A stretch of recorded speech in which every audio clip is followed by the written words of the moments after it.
Hello friends, welcome to சுவையான சமையல். இன்றைக்கி நம்ம சுவையான சமையல் சேனலில் சிப்பியை எப்படி க்ளீன் பண்ணுறது அப்படிங்கிறத தான் பார்க்க போகிறோம்.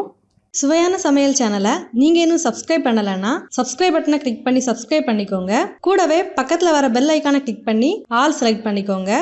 இந்த சேனலில் வர வீடியோஸை மிஸ் பண்ணாமல் பாருங்கள். வாங்க வீடியோக்குள்ளே போகலாம். இந்த சிப்பியோட ஓடு பகுதியில் இருக்கக்கூடிய இந்த தேவையில்லாத கழிவுகளை எல்லாத்தையும் எடுத்துடலாம்.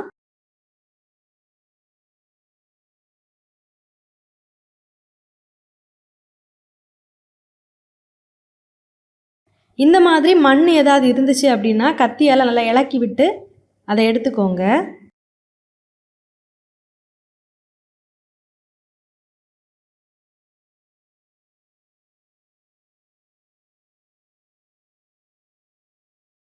இந்த மாதிரி ஒவ்வொரு சிப்பியாக எடுத்து வெளிப்பக்கமாக இருக்கக்கூடிய வேண்டாத கழிவுகளை எல்லாத்தையும் ஒரு கத்தியால் எடுத்துடலாம்.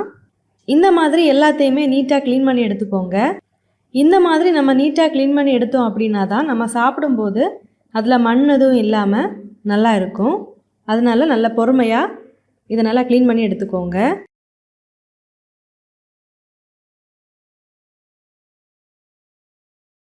இந்த சிப்பியோட வெளிப்பக்கமாக இருக்கக்கூடிய தேவையில்லாத ஓடுகளை எல்லாம் எடுத்ததுக்கு அப்புறமா இதை இந்த மாதிரி தண்ணியில் 2-3 வாட்டி நல்லா கழுவி எடுத்துக்கோங்க. அப்போது தான் வெளிப்பக்கமாக இருக்கக்கூடிய மண் எல்லாமே நல்லா போகும். இந்த மாதிரி மண் எதுவும் இல்லாமல் நீட்டாக கழுவி எடுத்தோம் அப்படின்னா தான் நம்ம சாப்பிடும்போது நல்லா இருக்கும்.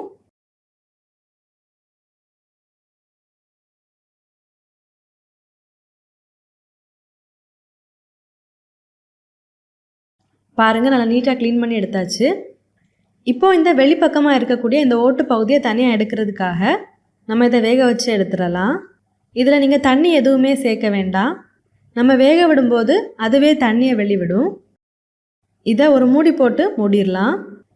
இப்போ சிப்பி தண்ணியை வெளிவிட்டு ஓடு பிரிஞ்சு வார வரைக்கும் நம்ம இதை வேக விடலாம்.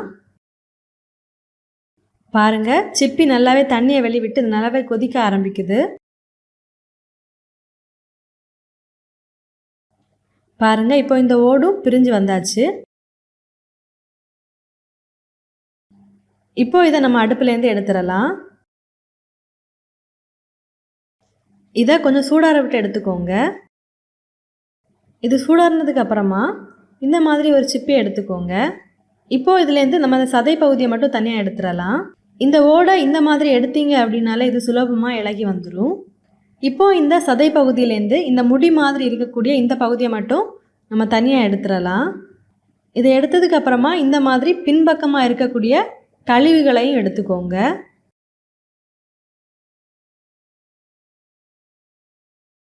அவ்வளோதான். இந்த மாதிரி எல்லா ஓடுகள்லேருந்தும் சதை பகுதியை தனியாக எடுத்துக்கோங்க. இதில் முடி மாதிரி இருக்கக்கூடிய பகுதியையும் கழிவுகளையும் தனியாக எடுத்துக்கோங்க.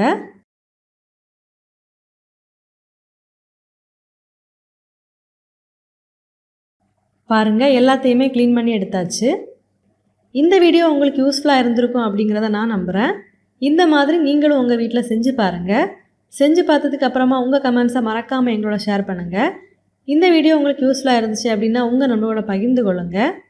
நீங்கள் நம்ம சுவையான சமையல் சேனலை சப்ஸ்கிரைப் பண்ணலைன்னா சேனலை சப்ஸ்கிரைப் பண்ணிக்கோங்க. இந்த சிப்பியை வச்சு ஒரு சூப்பரான ரெசிபி நம்ம அடுத்த வீடியோவில் பார்க்கலாம். அது வரைக்கும் சுவையாக சமைங்க, சுவையாக சாப்பிடுங்க. நன்றி.